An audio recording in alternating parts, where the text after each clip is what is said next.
Welcome to another video. So this one is Introduction to C# using Visual Studio.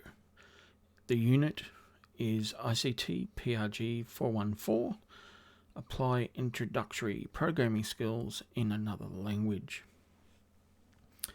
So topics for this video will be basic software requirements for Visual Studio, a introduction to Visual Studio, and then we'll kick into explaining what C# is, its syntax, methods, variables, data types, operators, and then we'll finish off with a activity. In other words, get you to program something.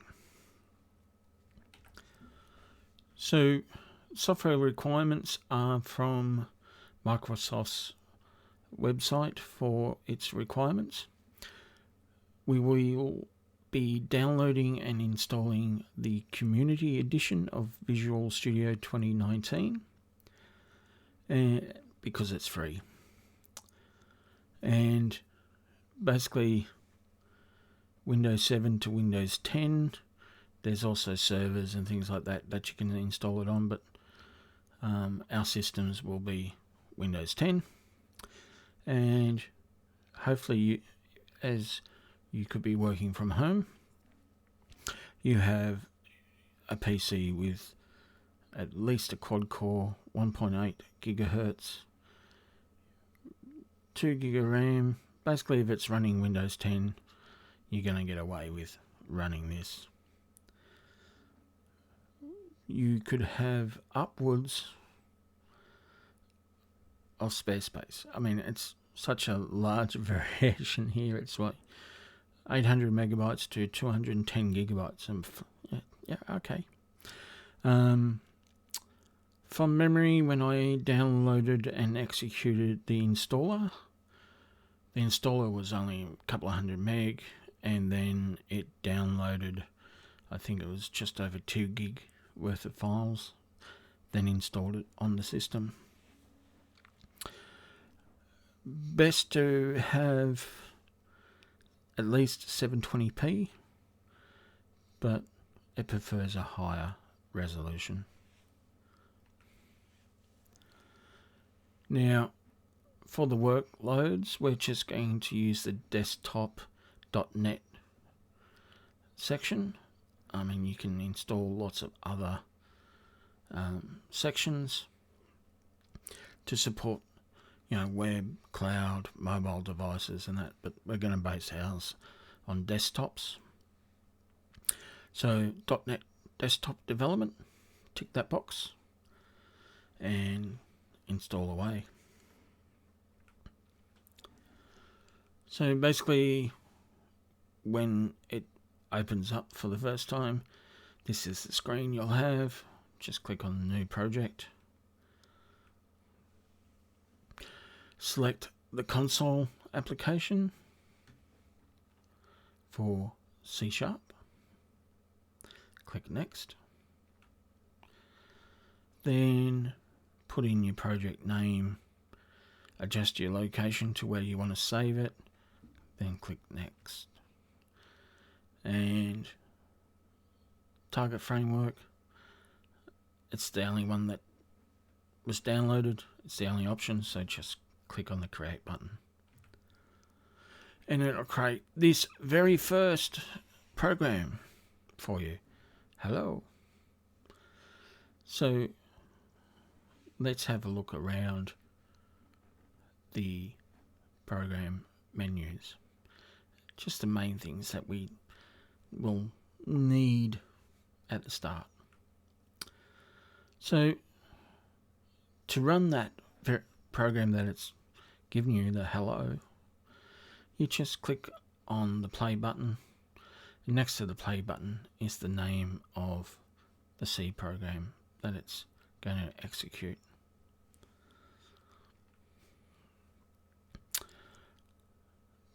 To save, it's like any Microsoft product. Under the file menu, you can do the save program as, save all, So all the usual menu features are there. You can also click on the save and save as buttons down here. So just a note, if you're not using Visual Studio,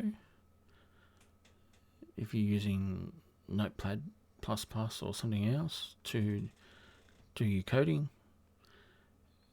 just remember to save the name with the extension .cs. Okay, so that's the only limit. You don't have to use Visual Studio. Just remember to save it with the correct file extension. If you want to create a new project, you can click on the new project icon or go up to File and then New Projects and follow the menu system through there. And again, I'll go through just like at the start. Select the console application, project name, location, next, create, job done. Then we basically notice that it's got the name there that you put in, and it'll start with the main already coded, so you can enter your code. So in the classroom, I would pause and let people browse through the desktops and open up Visual Studio and type this one in and run it. Feel free to pause the video and do so. Welcome back. Hope your program worked for you. So what we want to see is this output. Now it'll open a new console window, run your code for you, and just be sitting there. It's waiting for you to press any key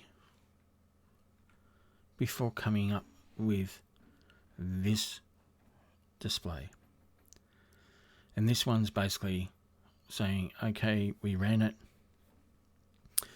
We have been told not to automatically close the window. Press any key to close.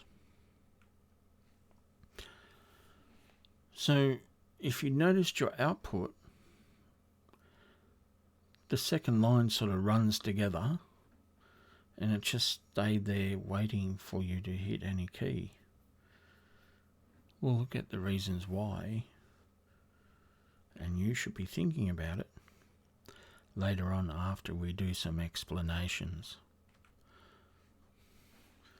So welcome to C#. That was a brief introduction into Visual Studio. So it's nothing new. It's just like any other text editor for our purposes, except for it has the function of being able to run the .NET code and open up those consoles for us. So we'll be looking at what C# is and what it does for us. So it's an object-oriented programming language, and it runs with the .NET framework from Microsoft. It has its roots in the rest of the C family, so it would be very easy for you to cut across the C++ or Java after this. We can create applications to run on mobile, desktop, or web servers, so on and so forth. So there's a lot of applications of this language for us to, or scope I should say, for the language and development. And with most languages, once you've learned one and understand the logic behind how to program, you'll find switching between languages becomes very very easy to do. Like you could jump across the C++, Java, Python, whatever you wish afterwards. They all become very easy to learn after you've done it for a little while. Okay, the syntax for the way C# works, we have various elements that make up a program. So we have a namespace declaration, a class, class methods, class attributes. There's a little method called main, which is a predefined method. You have various statements and expressions, i.e. code lines, and you should be including comments in anything that you code, so that when you come back and start looking at the code after completing it, coming back 6-12 months later, you know what you were thinking at the time. So let's start off with line 1, using system. So using is a key word, and what it does is it tells it that you're using the system namespace in this program, and this allows you to use the default classes that are part of system. And what this means is you don't have to type system dot on every line of code that uses the class that are from system. This will become clearer as we start coding and you see it in use. Most programs will have multiple using statements so that you don't have to keep calling that part of the namespace as you go through coding. So namespace is a container that you use to organize your code.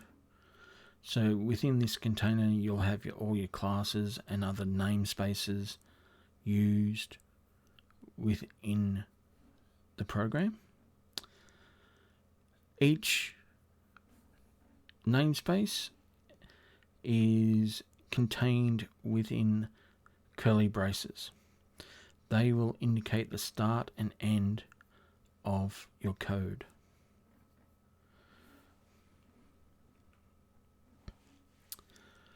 Next up, we got the class and its name. So the class contains the data and method definitions that you're using. Every line of code will be inside your class. Your classes will generally be made up of multiple methods, and one of the things we will do with methods is reuse them as we need to. So we code once and then reuse it. So the main method is our entry point into C# programs, and everything within the braces for the main method will be executed fully. So this is one of the predefined ones that we were talking about before. So in our example that you created when you paused this video, you wrote these code lines. So console is one of the classes within system namespace. WriteLine is a method. So console.WriteLine, and then the activity is contained in the brackets. Each code line is finished with a semicolon. Now, depending on the material you read, depends on what they actually call each line of these codes. So bear with me. For my sake, I'm just going to call them code lines. And we can reference them inside Visual Studio with the line numbers that are off to the left. That's why I just say code lines, because then we can, when we're doing demonstrations, we can reference conversations and look at specific lines by calling out the code line number. Alright, every program should be commented, and I'll try to say that without getting my tongue tied. So every section where you're going to do something, you really should apply a comment or a notation to explain what that section of code's doing. Now we can have it done in a single line. So if we do the double / anything after that is a comment. Then if we are going to have a comment over multiple lines, we would use the single / followed by the asterisk. Then write our comments, which can contain multiple lines, and then finish it with the asterisk /.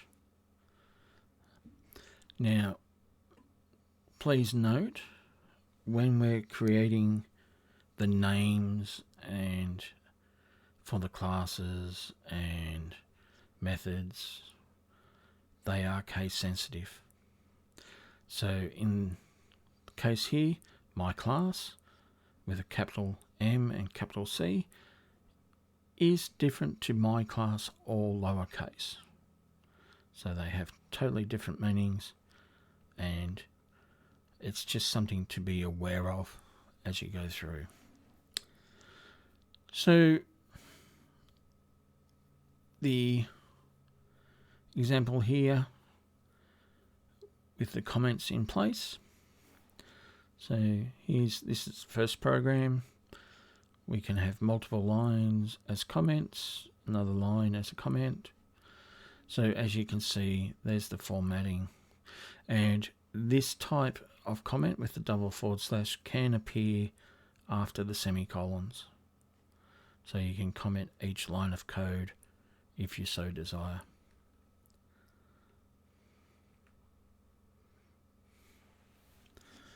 Okay, some questions for you to think about and answer. What is the namespace of the program on the last slide? Dang, you're saying. Time to stick back. Well, here we go. Let's flash back just to keep you on your toes. So namespace, hello 12, class, hello class, static void main, and there's our code lines, and then the closing off braces. Let's go back here. So, what was the namespace? What was the class in the above program? And what method are we using in the above program? So the namespace was hello 12, and the class, hello class, and it was the main method. Wonder if you got those right. Basically, I'm just waking up the class. Okay, so back to our questions when we went through that example with the video. Oh, I'm doing well with my V's today. Visual Studio example. So, hello, how are you? You're in class for the C# class. You're enrolled in the Cert 4 in CST, and we used this code lines. So, right line, hello, how are you? Then we used a right, you're in the C class, and then you're enrolled, just continued on with no spacing, no nothing from the line above it. So the reasoning behind that is when write line prints an output, it starts the next code line on a fresh line. So it's like a carriage return on an old typewriter. So you type in, hit enter, comes down to the next line. Whereas write just puts the output up and continues the next line from where it's finished on. Okay, so write line, okay, I've come to the end, carriage return, start from fresh line. Write was the next console, so I've just put the output out there. I do not close that line. The next code line is continued exactly from where I finished the write line. Have a play around with adjusting the methods to see if I'm correct or not. One of the great things about using Visual Studio is you can just make changes, hit that run button and see what the output is. Now, one of the little things for us Visual Studio Net users is we have this console read key function method. It's going to sit there and wait for a key press. Okay, it's going to read a key. It's waiting for you to press a key on the keyboard. This will ensure that your console doesn't close down because it's waiting for user input.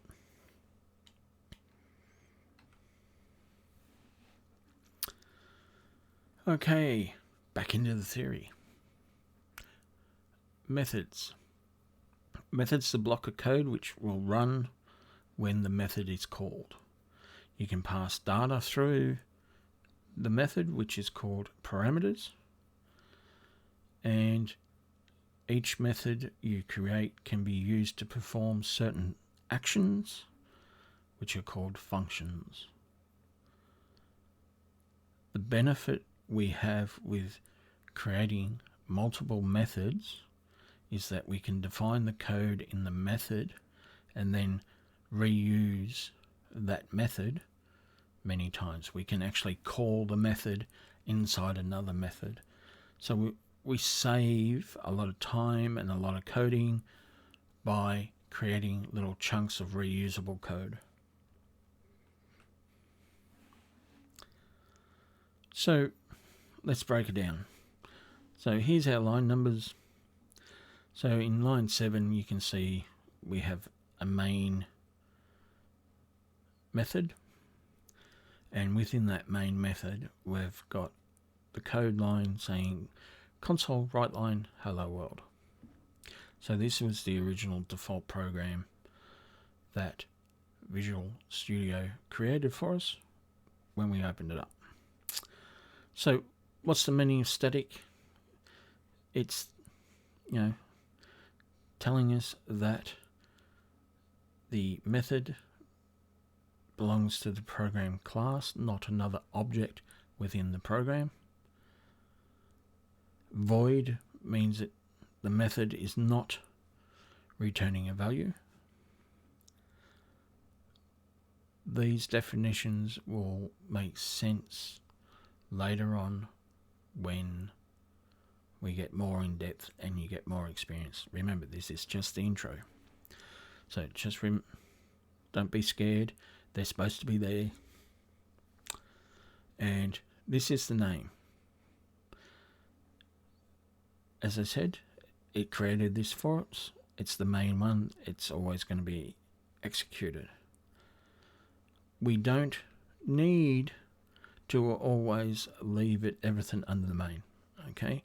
The idea is for us to create our own methods. So in this case, I created a method called PRG414, and within that I've put the write line you're in the C# class. And under the main, I call the PRG414 method. Okay, you can see it here. And by calling it, I'm using the name with the brackets followed by the semicolon. This calls the external method into the main, and it will execute all the code that is in that method at that location. Then continue on. This is how we can reuse these blocks of code throughout the program. It allows us to become very efficient and not have to continually repeat code elsewhere.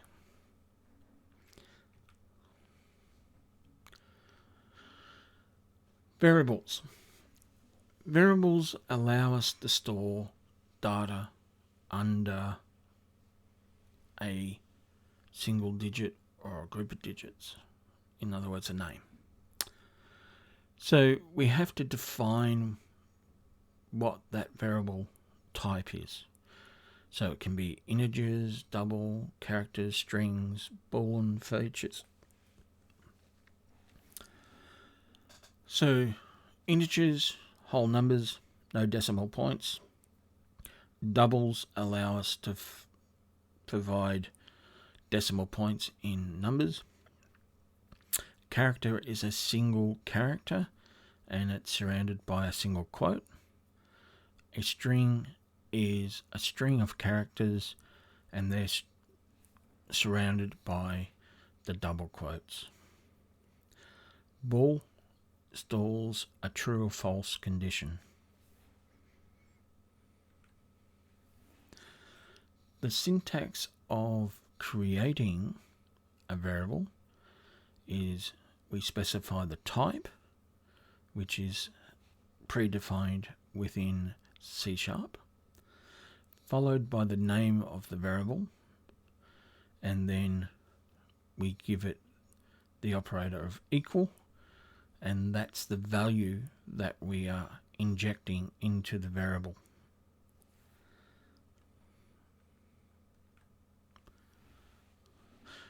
There's a range of data types that we can use with our variables. So we have Boolean values, which are true and false in C#. Integer, whole numbers, but we've got a range of, if you work that out, it's just a range of a bit over 4 billion numbers from negative to positive. In case that wasn't long enough, that 32-bit value, you can use a long string of values, which is 64 bits. So increases the number range considerably. But when you're specifying long numbers, you have to finish it with an uppercase L. Next is a byte, so that's an 8-bit integer. Character, which will use a single 16-bit Unicode character. Again, remember it's got to be in the single quotes. Then you have a decimal value. So this is where we start to use precise values. Basically up to 28 characters. So this is like our scientific notation, if you like. Always values end with a capital M. Double precision floating point. Value must end with a capital D. Float is a 32-bit precision point. Must end with a capital F. And down the bottom is a little string, which is a string of characters from the Unicode character listings, and they're inside the double quote.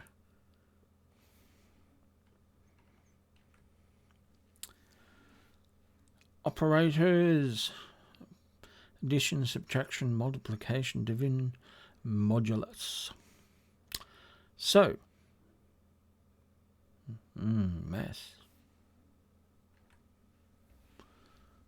So to finish this off, little activity for you to do. So, I want you to write a program to add two numbers. I want you to have the project name as Arithmatic Operators with a class name of Maths1, and our numbers are going to be A is 10, B is 20, what is C? So that's our equation. Think about that. Program must include comments, and when you execute the program, it shall display the values for each variable and the equation in full.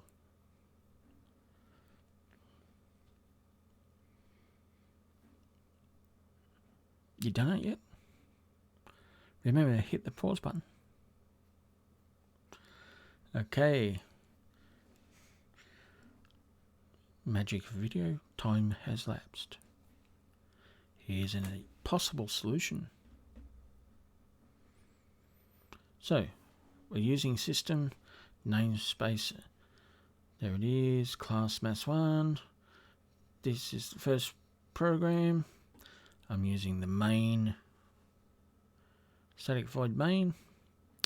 Comment, A is 10, B is 20, and C is A plus B. So my variables are numbers, so integer A equals 10, integer B equals 20, integer C. Going to add the two numbers together, so C equals A plus B. So there's my lovely operator. So let's write those up in the console. Right line, A equals space plus A. Console, right line, B equals plus B.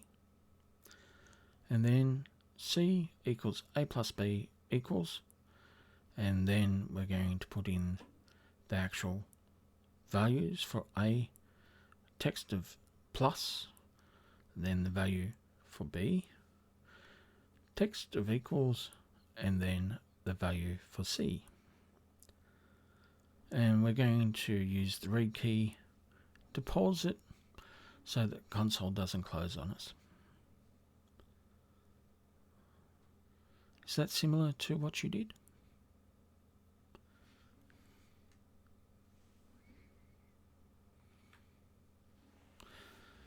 So in summary, we had a quick look at the requirements for Visual Studio.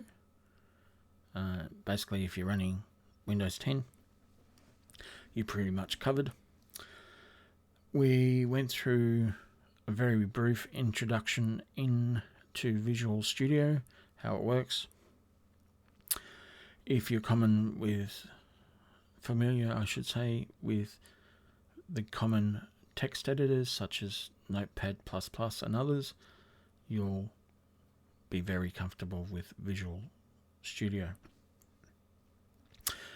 We then went through and introduced you to C#, why it's good to use, where it's been designed to be used. We then looked at the syntax that makes up programs, and then we went through why we use methods the way we do, how we can use variables with different data types. We looked at operators, and we finished off with a class activity to create a program that adds two numbers together. So this is where the theory presentation finishes for this session. In the next video, I'll actually have some Visual Studio activity.